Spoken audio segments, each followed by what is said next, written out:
Mesdames, Messieurs, bonsoir et bienvenue sur le réseau synchronisé de l'Office de radio et télévision du Mali pour votre émission Malikoura Tassira. Ce soir, nous parlons agriculture, un secteur sur lequel repose en grande partie notre économie et qui occupe une majorité de nos populations. Agriculture, élevage, pêche, arboriculture, les potentialités du pays sont énormes, les ambitions aussi, au-delà de la souveraineté alimentaire. Comment faire du Mali une puissance agricole? Les plus hautes autorités y travaillent donc dans ce sens. Des efforts qui ont permis cette année au Mali de retrouver sa place de premier producteur de coton en Afrique au sud du Sahara. Modibo Keïta, bonsoir. Bonsoir. Ministre du Développement rural, bienvenue sur le plateau de Malikoura Tassira et merci d'avoir accepté notre invitation. Merci. Alors, avec moi pour vous interroger ce soir, Cheikh Amala Silla. Bonsoir, Cheikh Amala. Bonsoir. Monsieur le ministre, tous les ans, ce sont de nouveaux objectifs, de nouvelles ambitions. Ces objectifs ont déjà été fixés dans le cadre, ou en tout cas révélés, dans le cadre du Conseil supérieur de l'agriculture. Au-delà des chiffres qui sont constamment à la hausse, où est-ce que le Mali agricole ambitionne d'aller? Notre pays est un pays d'agriculture. 80% de la population vit dans la campagne.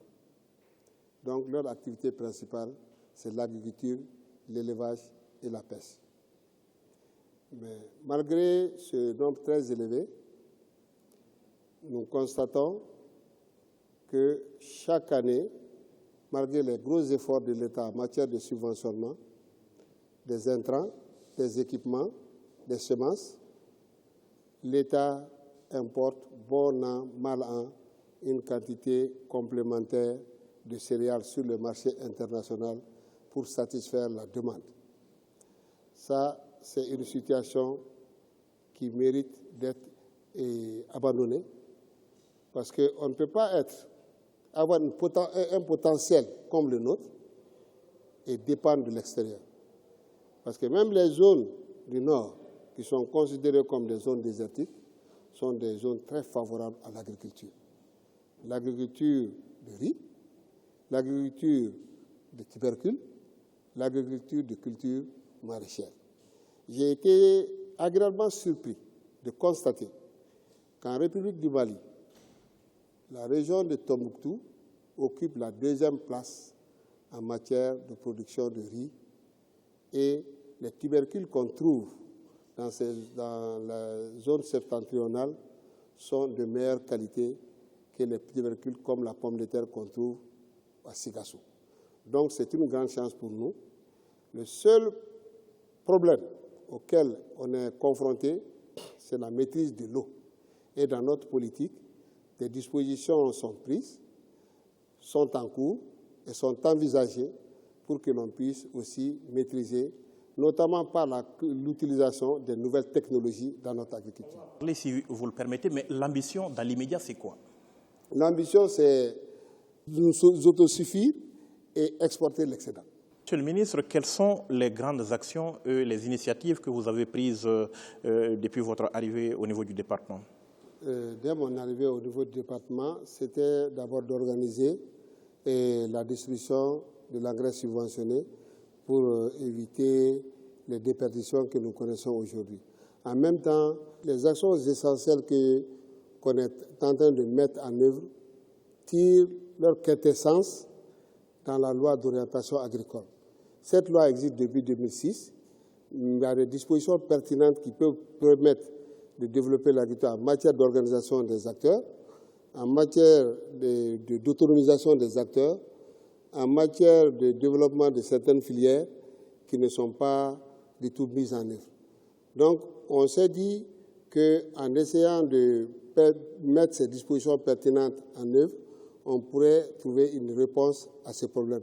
Lorsque je suis arrivé aussi, j'avais trouvé que les importations de légumes de l'extérieur, qu'il fallait quand même restreindre, pas interdire mais restreindre, surtout qu'au niveau de la CEDEAO, on a pris une 5e bande à 35% pour essayer de développer notre agriculture. Donc, on a essayé de voir comment on peut trouver une solution aux maraîchers qui étaient dans la capitale et qui ont été délocalisés au niveau de Samanko. Mais malheureusement, lorsqu'on est allé là-bas, on a vu que la vocation des terres qui étaient à Samanko a changé et c'était devenu des terres à usage d'habitat et d'habitation. Et on est en train de mener des actions pour récupérer ces terres-là en vue de permettre à ces maraîchers de produire et de donner à manger à la population de Bamako. D'accord. Cheikh Amala Sylla. Monsieur le ministre, est-ce que déjà vous vous êtes fixé des objectifs précis pour la campagne à venir et quels sont les moyens dégagés pour atteindre ces objectifs? Chaque année, il y a une augmentation qui est faite sur la quantité de l'année N, plus 10%, on ajoute 10% en superficie et en production pour l'année N plus 1. Donc les projections existent, ça a été validé, c'est vraiment disponible au niveau du département. Quels sont les moyens dégagés pour atteindre ces objectifs? Les moyens, on a une agriculture qui est menée par deux types d'agriculteurs. Il y a l'agriculture familiale et il y a les entreprises agricoles. Donc l'État intervient beaucoup en aidant le secteur agricole. Donc cette année, compte tenu des difficultés, le président de la République et le Premier ministre ont instruit de donner 17 milliards contre 15 milliards l'année passée en subvention en engrais. Et aussi, on est en train de préparer la distribution de 225 tracteurs subventionnés à 50% pour mécaniser notre agriculture. 17 milliards donc de subventions pour les engrais. Est-ce que le paysan malien aura suffisamment d'engrais subventionnés pour faire face cette année à ses besoins en la matière? Oui, le paysan aura suffisamment d'engrais. Vous savez, on a deux types d'engrais qu'on utilise dans l'agriculture. Il y a l'engrais organique et il y a l'engrais chimique. Quand on voit aujourd'hui dans tous les grands pays qui sont grands producteurs, qui sont les producteurs de l'engrais chimique, ils sont en train de faire une agriculture écologique en subventionnant les agriculteurs à abandonner les engrais chimiques au profit de l'engrais organique. Nous sommes dans cette mouvance parce qu'on n'est pas isolé. Notre agriculture et notre politique agriculture doit s'inspirer de la politique agricole des pays avec lesquels nous sommes en relation, notamment en matière de subventionnement, en matière d'utilisation. Parce que, vous savez, les produits chimiques qui sont utilisés dans l'agriculture ont leurs avantages et ont aussi leurs inconvénients. Quand on voit aujourd'hui, dans beaucoup de pays, les terres sont acides. Quand les terres sont acides, ça détruit, c'est ce qu'on appelle l'agriculture non durable, parce qu'on compromet l'avenir des enfants qui n'auront pas de quoi à se nourrir, parce que quand la terre va devenir acide, elle sera inculte. Mais pour ce qui concerne l'engrais conventionnel, on va l'appeler comme ça entre guillemets, combien est-ce que le paysan malien devra payer cette année pour avoir son engrais? Je vous ai dit tout de suite que le gouvernement a fait des efforts pour augmenter l'enveloppe de 15 à 17 milliards. Vous savez, l'État a toujours soutenu ses agriculteurs en prenant une part du prix de l'engrais vendu sur le marché. L'État s'est engagé à faire payer seulement 12 500 francs, malgré l'augmentation du prix de l'engrais sur le marché interne, comme quote-part du paysan. Quel que soit le prix auquel il va être vendu sur le marché local, le paysan ne va payer que 12 500 francs. Cela, lui, il ne dépensera que ça et le reste sera payé par l'État. C'est ce qu'on appelle la subvention. Et c'est ça une contribution financière qui donne un avantage à ces agriculteurs pour leur permettre de produire et pour contribuer à la sécurité alimentaire et nutritionnelle. Donc le paysan, il paiera 12 500, quel que soit le prix de l'engrais sur le marché international. Le prix de référence de l'engrais. Cheikh Sylla. Monsieur le ministre, on sait que la campagne dernière a été marquée par une production record de coton. Aujourd'hui, qu'est-ce qui est fait par le gouvernement pour maintenir cette tendance? L'année qui a précédé l'année passée, il y avait un boycott. Le gouvernement, après les assises, a pris quelques mesures phares. Et en fixant le prix du coton grain première qualité à 280 francs le kilo, en maintenant la quote-part du paysan dans le prix de l'engrais subventionné à 11 000 francs. Donc, c'est ce qui a stimulé la production cotonnière. Donc, le PDG de la CMDT, cette année, a donné des amendements en chaud qui ont permis aussi d'augmenter le rendement. Au lieu de 800 kg à l'hectare, cette année par endroit, le coton est allé jusqu'à plus de 1000 kg à l'hectare. Sans élargir les superficies, on a augmenté les rendements. Ça, c'est aussi une explication. Mais il y a un autre aspect très important de cette question, c'est que le coton, c'est un produit de rente. Sa culture est associée à la culture céréalière, parce que nous avons aussi besoin de se nourrir. Donc, l'engrais qu'on donne aux cotonculteurs, une partie est utilisée pour promouvoir la production de céréales, notamment le maïs. Donc, ce sont les mêmes mesures qui vont être maintenues pour la campagne à venir? Pour la campagne à venir, il y a eu plus, parce que le président encore a ajouté 5 francs. Donc, le coton grain sera acheté aux paysans à 285 francs. Aujourd'hui, l'élément qui stimule un producteur, c'est le revenu. Lorsque le revenu augmente, le paysan va produire. Donc, la politique aujourd'hui du gouvernement s'inscrit dans ce cadre. D'année en année, il y a une augmentation du revenu par l'augmentation du prix et des politiques d'accompagnement aussi qui suivent. C'est ce qui fait que dans ce domaine, nous sommes en train d'occuper les meilleures places. Alors, vous avez parlé des céréales, on va en parler d'un moment à l'autre, mais parlons d'abord de cette campagne d'évacuation du coton malien dans un contexte d'embargo. Comment est-ce qu'elle se passe? Après l'embargo, vous savez, un pays, il doit toujours avoir des solutions alternatives. Donc, nous sommes membres de la CEDEAO.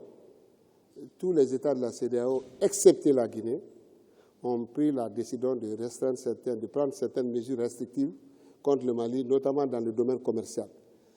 Donc, cela pouvait impacter négativement sur l'exécution des commandes de la CMDT.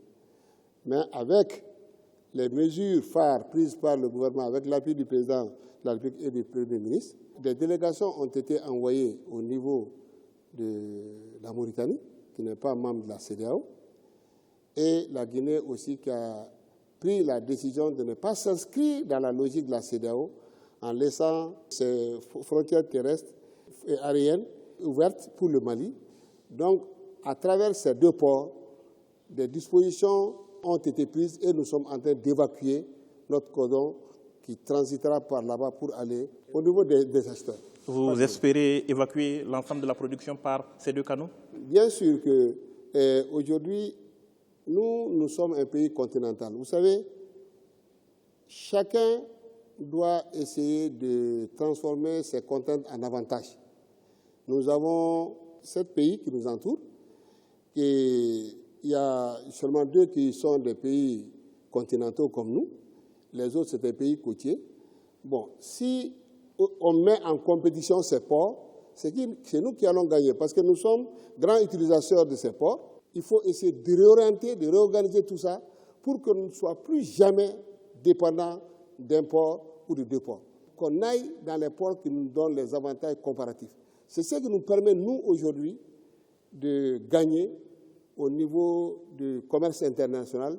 C'est ce qui nous permet aussi de gagner même en compétitivité au niveau de notre économie parce que les matières premières que nous importons, les machines que nous importons, les coûts d'acheminement, si ça passe par des ports où il y a beaucoup de contraintes, ça risque d'être vraiment un désavantage pour nous. Quand on parle d'agriculture, on parle aussi d'élevage, de pêche ou d'autres choses, Cheikh Amala Sylla. Monsieur le ministre, est-ce qu'on peut savoir, dans ces 2 secteurs, l'élevage et la pêche, ce que vous avez entrepris pour booster ces 2 secteurs? Bon, en matière d'élevage et de pêche, il y a des actions qui sont en cours. Nous constatons qu'avec l'insuffisance de pluie, il y a manque de pâturage. Donc, pour fixer notre bétail sur nous, on est en train de promouvoir la culture fourragère. Bon, il y a des cultures de fourrage traditionnelles qu'on a chez nous. Les bourgous, on les promeut. Et aussi, on importe d'autres cultures fourragères nouvelles, notamment le Yuanting grass, c'est une herbe américaine dont le rendement est très élevé et qui est très nourrissant pour les animaux. Parce qu'on ne peut pas dissocier l'agriculture et l'élevage. Donc, le tourteau de coton aussi, qu'on utilisait comme aliment sec pour nourrir, pour engraisser les animaux, et avec la demande, les prix augmentent. Donc, on est en train d'aller vers d'autres produits de rente, notamment le soja, qui aussi donne des tourteaux qu'on ajoute à l'alimentation. Et aussi, on est en train de promouvoir le système d'ensilage. Parce que vous savez, ce qui se passe, là où l'herbe pousse, il y a des moments où il faut couper, il faut creuser les trous, il faut le mettre dedans, et puis le traiter avec des systèmes bien maîtrisés pour que l'on sorte pendant les périodes de soudure et nourrir les animaux. Ce sont ces panoplies de solutions que nous sommes en train de développer pour essayer de maintenir nos éleveurs sur place. Bon, le deuxième problème, c'est la santé. Et la santé est unique. Santé animale, santé des végétaux sont liées. Donc, il faut préserver la santé animale. Bon, des vaccinations sont lancées. Il y a beaucoup d'autres activités que nous sommes en train de faire dans le cadre de la santé animale. Quand vous voyez nos animaux, c'est des animaux qui n'ont pas un rendement très élevé en viande et qui n'ont pas un rendement aussi très élevé en lait. Donc, on fait de l'insémination pour essayer d'augmenter leur rendement, pour essayer d'améliorer la production en lait, pour dépendre moins de l'extérieur par rapport au lait. Quand vous voyez les statistiques du commerce, au moins par an, nous importons plus de 20 milliards de lait. Ça fait une richesse pour un pays qui a l'effectif le plus élevé de l'UEMOA et le deuxième en effectif dans la CEDEAO. Ce n'est pas explicable qu'on ait tout ça et que l'on puisse dépendre de l'extérieur en matière d'importation de lait. Donc vous travaillez à inverser cela? On travaille à inverser cela, surtout que toutes les politiques existent aujourd'hui. Quand on voit aujourd'hui les politiques commerciales qui régentent ces questions-là, on ne peut pas importer, par exemple, quand tu prends l'élevage de volailles qui est en train aussi de prendre de l'ascenseur, et on ne peut pas importer la viande blanche de volaille. Ça, c'est une mesure qui a été prise pour essayer de protéger les producteurs en vue de leur permettre de s'organiser et de couvrir la demande nationale. Justement, il y a ces secteurs... Aussi, oui. Pour la viande rouge, vous savez, il y a des mesures de restriction qui ne permettent pas d'importer de la viande rouge. Donc, et même certaines variétés d'animaux ont leur exportation en principe prohibée par la réglementation nationale. Vous avez parlé de l'aviculture. Il y a ces secteurs, bien évidemment, qui émergent, aviculture et pisciculture. Quel espoir est-ce que vous fondez sur ces secteurs et quels moyens vous mettez à leur disposition pour se développer? Il y a toujours, comme l'agriculture, l'État subventionne l'élevage. L'État donne la subvention pour l'élevage, l'État donne la subvention pour la pisciculture. L'alimentation, ça c'est une mesure qui est là chaque année, bon an, mal an, comme le coton, comme les céréales, de l'argent, une enveloppe budgétaire substantielle est donnée pour les éleveurs et pour les pisciculteurs. Monsieur le ministre, il y a eu le Conseil supérieur de l'agriculture. Le président de la transition a formulé au cours de cette réunion donc des recommandations fortes pour le devenir de notre agriculture. En quelques mots, quelles sont ces orientations? Les orientations qui ont été données, vous savez, aujourd'hui, nous avons quelques soucis par rapport au suivi de la distribution de l'engrais. Une proposition apparaît dans ces recommandations, c'est de procéder à la géolocalisation des exploitations agricoles. Cela permet de réduire les situations que nous connaissons aujourd'hui. Le président de la République a aussi maintenu, comme je l'ai dit, la subvention pour l'engrais chimique à quote-part du pays et de l'exploitant à 12 500 et pour l'engrais organique à 2 500 francs. Lorsqu'il y a eu la libéralisation du secteur de l'agriculture, ceux qui s'occupaient de l'encadrement ont disparu. Donc, il a donné son accord pour qu'on prenne plus de 300 personnes pour que ces jeunes viennent à côté des paysans. Parce que sans encadrement, aujourd'hui, les nouvelles technologies, même que nous venons implémenter, ne pourraient pas connaître un chemin et aussi le rendement que nous chercherons ne pourra jamais être atteint.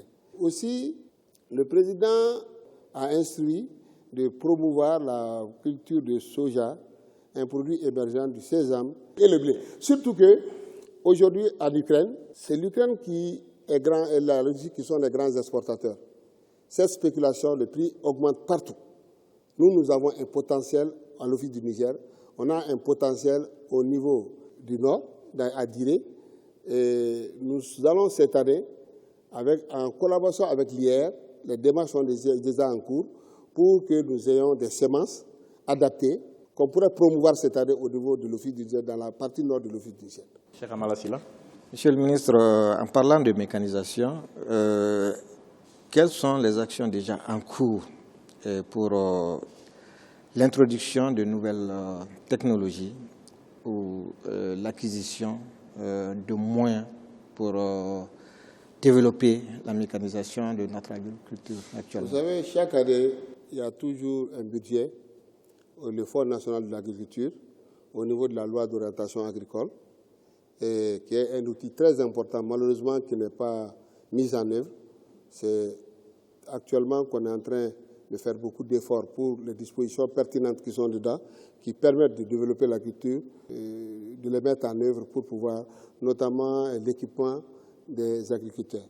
Ce fonds, s'il fonctionnait normalement et que les 3 guichets marchent, cela veut dire que ça peut être un fonds de garantie et ça peut les calamités, ça peut intervenir lorsqu'il y a les calamités et ça peut permettre aussi d'équiper les gens. Donc ce fonds-là permet chaque année, bon an, mal an, d'acheter au moins 200 tracteurs qu'on distribue et d'autres matériels, et notamment les motoculteurs, les charrues et d'autres équipements pour mécaniser notre agriculture avec les accessoires. Vraiment, des efforts importants sont en train d'être faits dans ce sens. Alors, Monsieur le ministre, il est temps de nous séparer, mais on va vous poser la question quand même de savoir comment est-ce que vous voyez l'agriculture de demain au Mali. Depuis qu'on a commencé, on a dit que c'est l'État qui aide l'agriculture, c'est l'État qui aide l'agriculture, c'est l'État qui aide l'agriculture. Malgré ces aides qu'on accorde à l'agriculture, on dépend toujours de l'extérieur. Moi, je voudrais une agriculture qui va se prendre en charge, une agriculture qui va être compétitive, une agriculture qui sera animée par des acteurs organisés, de la base au sommet, avec des relations contractuelles pour pouvoir produire et pour le marché. C'est intenable de pouvoir soutenir un secteur agricole permanemment. Il faut que le secteur s'organise pour que le secteur puisse aussi contribuer au budget national. Si jamais on arrive à développer ces relations de contractualisation entre les professions agricoles, ça peut leur permettre d'accéder aux prêts et ça peut leur permettre aussi d'emprunter de l'argent, de s'autofinancer. Au lieu de continuer à recevoir les appuis de l'État, ce sont ces agriculteurs qui pourraient payer l'impôt à l'État. Et c'est de cette agriculture dont j'ai besoin. Une agriculture aussi qui va être une agriculture moins gourmande en eau, parce qu'il y a une insuffisance d'eau. Les technologies existent aujourd'hui. J'ai eu la chance d'aller en Tunisie avec l'ordinateur, avec les arroseurs, le système d'arrosage goutte à goutte. C'est un ordinateur qui régule tout et les déchets dans les champs sont très faibles et les rendements sont très élevés. Je rêve de cette agriculture et je rêve de voir une agriculture qui va être orientée vers l'extérieur, qui va aussi permettre à notre pays de se nourrir et de pouvoir vendre son excédent à l'extérieur. Je rêve d'une agriculture qui sera en lien direct avec l'industrie. Produire les produits dont l'industrie a besoin pour les transformer en vue de créer des valeurs ajoutées et de donner des emplois aux jeunes. Je rêve aussi d'une agriculture qui va donner des produits sains qui préserveront la santé de la population, la santé des animaux et l'environnement. Nous vous souhaitons bon vent, Monsieur le ministre, Merci. Et nous vous remercions d'avoir répondu à nos questions. Merci, Cheikh Amala Sylla, Merci d'avoir été là. Merci, mesdames et messieurs, de nous avoir suivis. Rendez-vous demain, même heure, même antenne pour le prochain numéro de Malikoura Tassira. Bonne soirée.